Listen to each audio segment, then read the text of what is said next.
এখন আমাদের ধারাবাহিক রুহানি অনুষ্ঠানে কিছু আলোচনা করা হইবে সিরাতাল মুস্তাকিমের আরো এক মানে সম্পর্কে, এবং উক্ত মানে হইল সেই মহান আল্লাহ পাকের দিদারে এলাহির দ্বিতীয় নম্বর পরিচয় সম্পর্কে। কারণ তাহার সেই দিদারে এলাহির দ্বিতীয় নম্বর হাকিকি বিষয়কে দলিল প্রমাণ সহ সঠিক বাতিনি তালিম অনুযায়ী সম্পূর্ণ ইলমে তাসাউফ মতে আজকের পর্বে কিছু আলোচনা করা হইবে। কারণ তাহার সেই দিদারে এলাহির উক্ত মহাকঠিন রুহানি বিষয়কে যদি প্রত্যেক মানব গোষ্ঠী সঠিক রুহানি হিসাব অনুসারে উপলব্ধি করিতে সক্ষম হয়, তবে বর্তমান জামানার প্রত্যেক মানব গোষ্ঠী সিরাতাল মুস্তাকিমের হাকিকত সম্পর্কে আরো এলেম অর্জন করিতে অবশ্যই সক্ষম হইবে ইনশাআল্লাহ তাআলা। তাহাতে কোনো প্রকারের সন্দেহ মোটেও নাই। কারণ তাহার সেই উক্ত দিদারে এলাহির দ্বিতীয় নম্বর হাকিকত সম্পর্কে প্রত্যেক মানব গোষ্ঠীগুণকে সঠিক উপলব্ধি করার জন্য সম্পূর্ণ রুহানি হিসাব অনুযায়ী মানব মুক্তির প্রমাণ সহ এবং বাতিনি তালিম অনুসারে সেই মহান আল্লাহ পাক খোদ ইরশাদ ফরমায়া,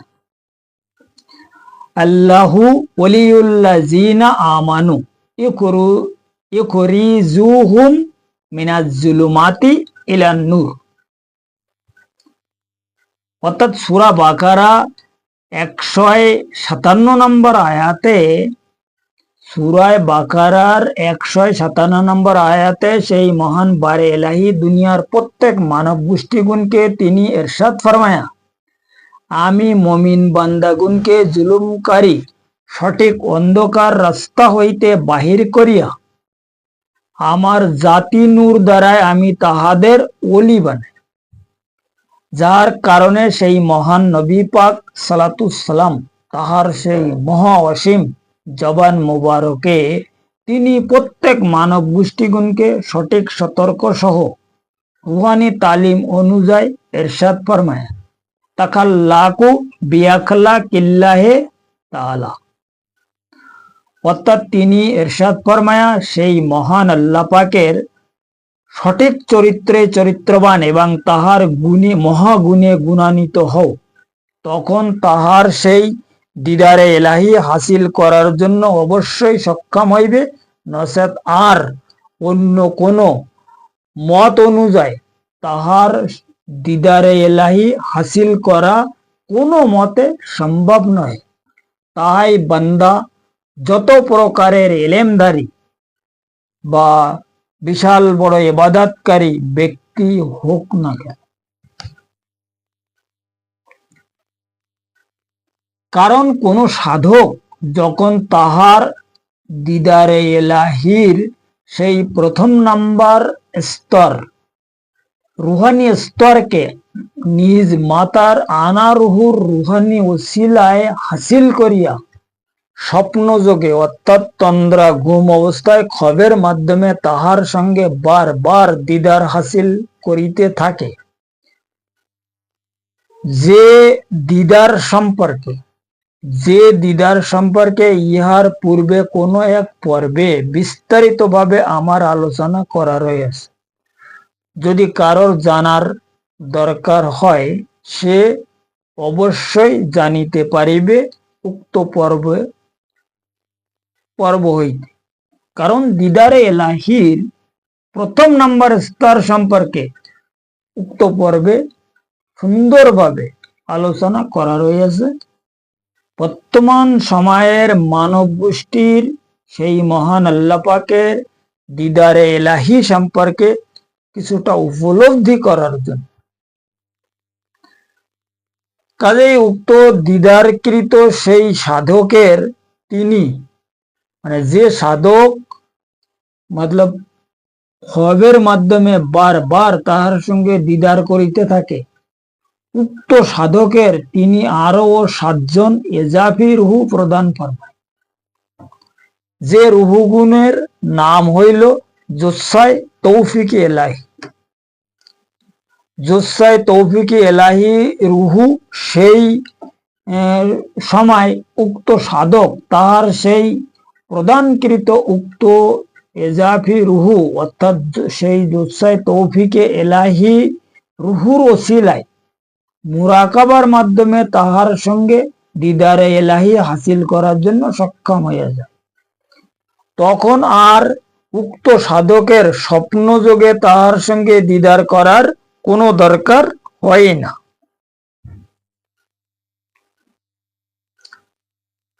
এই হইল সেই মহান আল্লাহ পাকের দিদারে এলাহি হাসিল করার দ্বিতীয় নাম্বার রুহানি স্তর।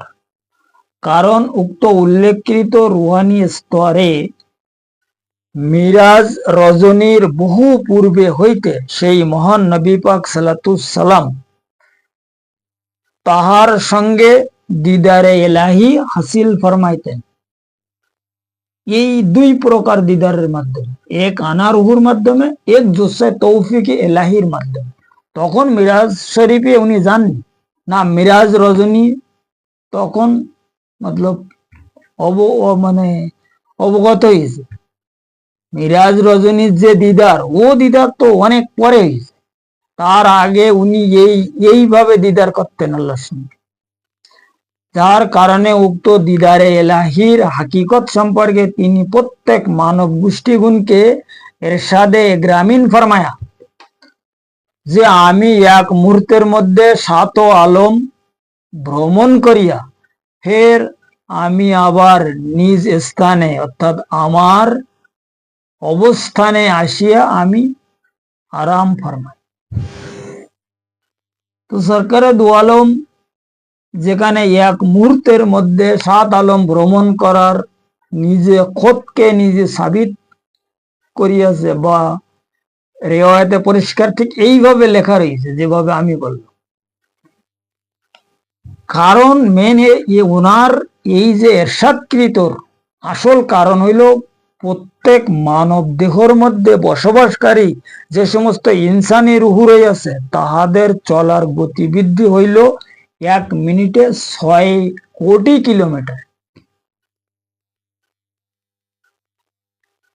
এই ইনসানি রুহু যাকে রুহে আজম বলা হয়, এদের যদি প্রকাশ করা যায় এরা 1 মুহূর্তের মধ্যে পতা নেই কোন প্রান্ত থেকে কোন প্রান্তে ঘুরিয়ে আসতে পারে, এ কোনো ভরসা। এরা তো এই যে বিদ্যুৎ অর্থাৎ কারেন্টের গতিবৃদ্ধি, চলার গতিবৃদ্ধি, আমরা যে কারেন্টের যে তারগুলো জুড়ি, তাই এই কারেন্ট কানেকশন জাতি এই সায়েন্টিস্ট খুব সুন্দরভাবে গবেষণা করেছে, রিসার্চ করে তারা স্টেটমেন্ট দিয়েছে যে এই কারেন্ট বিদ্যুতের গতি হচ্ছে 1 মিনিটে 1,92,000 কিলোমিটার, কিন্তু ইনসানি রুহুর গতিবৃদ্ধি হইল 1 মিনিটে 6 কোটি কিলোমিটার। যে বান্দা 1 মিনিটে 6 কোটি কিলোমিটার চলতে পারে তার এই 7 আলম ভ্রমণ করতে 1 সেকেন্ড তো লাগেই না। কারণ বিদ্যুৎ চাইয়ে তো এই যে বিদ্যুৎ আসমানে চমকায় ই আমরা কি দেখতে পাই, ঠিক তদ্রূপ এই রুহে আজমের শক্তি, রুহে আজম কারোর দেখার ক্ষমতা নেই। যার কারণে অন্য এক হাদিসে সেই মহান সরকারে 2 আলম সাল্লাতুস সালাম তাহার সেই মহা অসীম জবান মোবারকে তিনি ইরশাদ ফরমায়া সেই মহান আল্লাহ পাকের ইবাদতকারী এমন কিছু মহৎ বান্দা রয়েছে যাহাদের দেহ তো এই দুনিয়ায় অবস্থান করে, কিন্তু তাহাদের দেহকৃত ইনসানি রূহ সেই মহান আল্লাহ পাকের আরশে আজিমের ছায়ার নিচে সর্বসময় অবস্থান করে। এই হইল সেই মহান আল্লাহ পাকের দিদারে এলাহি হাসিল করার দ্বিতীয় নম্বর মতলব স্তর। এবং সিরাতাল মুস্তাকিমের আরো এক মানে যাহা উপলব্ধি করার জন্য কামেল মুর্শিদের রুহানি ওসিলা অবশ্যই দরকার হইবে। কারণ এই যে মুরাকাবা সম্পর্কে, এই যে মুরাকাবার মাধ্যমে ওনার দিদার সম্পর্কে পরিষ্কার ভাবে উনি কুরআন শরীফের এক মোকামে ইরশাদ ফরমায়া, ফাইজা ফারাগতা ফানসাব ওয়াইলা রাব্বিকা ফারগাব। এই মুরাকাবা সম্পর্কে এই আয়াতে পরিষ্কার ভাবে উনি বলিয়েছে। এখানে তো খালি হুজুর পাককে বলা হয়নি মুরাকাবা করার জন্য, মুরাকাবা করার জন্য সবাইকে বলা হয়েছে না। আর হুজুর পাক যে কাজ করেছে এটা হচ্ছে সুন্নাতে রাসূল। আমরা সুন্নাত যদি সুন্নাতে রাসূল হিসাবে চলতে চাই, সুন্নাতে রাসূলকে মানতে চাই, তো মুরাকাবা করার অবশ্যই দরকার আছে। আর মুরাকাবার অর্থ তো তা নয় খালি চোখ বন্ধ করে বসে থাকা। মুরাকাবার অর্থ হচ্ছে মুরাকাবার মাধ্যমে বিভিন্ন স্থানে সশরীরে ভ্রমণ করা, যার নাম হইল মুরাকাবা, যে কাশফ খুলে দেওয়া। এখন মুরাকাবা করতে গেলে প্রথম নম্বরে তো মুর্শিদ দরকার, আর দ্বিতীয় নম্বরে নিজের যে কলব রয়েছে, কলব, এই কলবের মধ্যে চারজন রূহ রয়েছে। একজনের নাম হইল কলবে সানোয়ার, একজনের নাম হইল কলবে সেলিম, আরেকজনের নাম হইল কলবে মুনিব, আর একজনের নাম হইল কলবে শহীদ।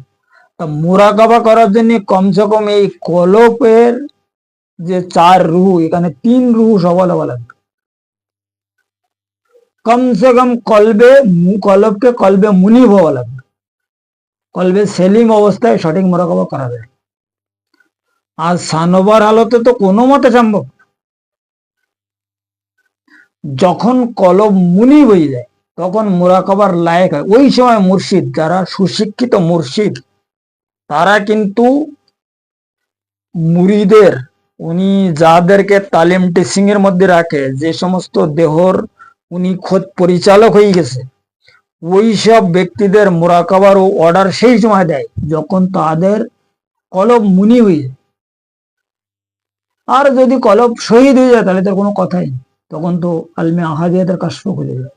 কারণ মুর্শিদ কোন কাশফ কার কিভাবে খুলবে, যদি যে সমস্ত ব্যক্তির আলমে নাসুতের কাশফ খোলা আছে, তা ও মুরাকাবার মধ্যে আলমে নাসুতের সমস্ত স্থানে ঘুরতে পারে। যদি কোনো ব্যক্তির মালাকুতি কাশফ খুলে যায় তো ও মালাকুতির সমস্ত মোকাম ঘুরতে পারে। কারো জবরুতি কাশফ খুলে গেলে জবরুতি ঘুরতে পারে। কারো যদি লাহুতের কাশফ খুলে যায় তো ও আলমে লাহুতে পৌঁছে যায়, হযরত মুসা আলাইহিস সালামের আলম। কারো যদি ওয়াদিয়াতের খোলে তো ও ঈসা আলাইহিস সালামের আলম, ওখানে পৌঁছে যায়। আর যদি কারো মাকাম মাহমুদ খুলে গেছে তাহলে তো হুজুর পাকের দরবারে রিসালাত মুবারাকে উপস্থিত হয়ে ওনার প্রকাশ্য তালিম টিচিং নিতে পারে। আর আহাদিয়াতের কাশফ খুলে গেলে তো দিদার এলাহি এলাহি।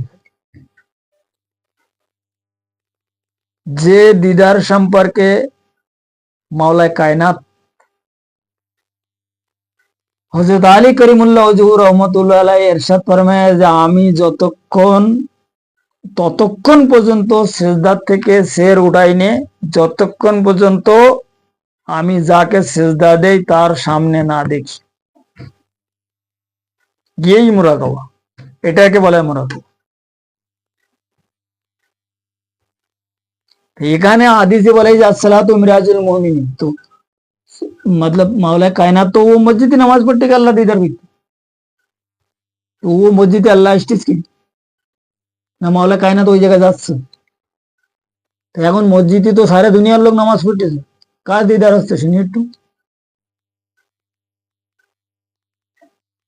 হচ্ছে মুরাকাবার মেন স্টোরি আর দিদারে এলাহির দ্বিতীয় নম্বর স্তর। তো এখন এই চ্যাপ্টার মানে বর্তমান জামানার মানব গোষ্ঠী কিছুটা উপলব্ধি করিতে সক্ষম হয়েছে বলে আশা করা যাইতে পারে। কারণ প্রথম নম্বরে দিদারে এলাহির নিয়ম হইল এই আমাদের মাথার মধ্যে যে আনা রুহু রয়েছে, আনা রুহু লতিফায় আনা 7 নম্বর রুহু, এই রুহুর মাধ্যমে সেই মহান আল্লাহ পাকের দিদারে এলাহি তন্দ্রা ঘুম অবস্থায়, তন্দ্রা ঘুম তাহাকে বলে না ঘুম না জাগা, খবের মাধ্যমে স্বপ্ন যোগে হয় দিদার, যে দিদার হযরত ইমাম আবু হানিফা রহমাতুল্লাহ আলাইহে 99 বার ফরমায়।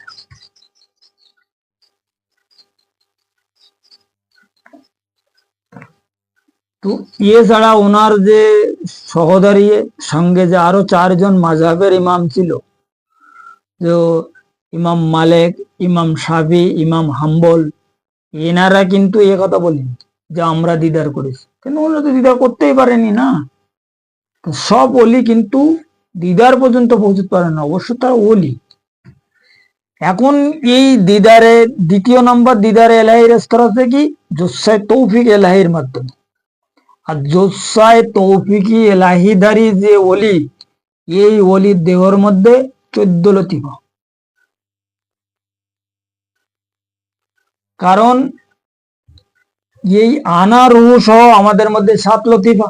তা 7 লতিফা যারা প্রকাশ করিয়া সবাল করিয়া এই রুহুর মাধ্যমে যারা দিদারে এলাহি ফরমাচ্ছে আনা রুহুর মাধ্যমে, এনার মধ্যে কেবল 7 লতিফা।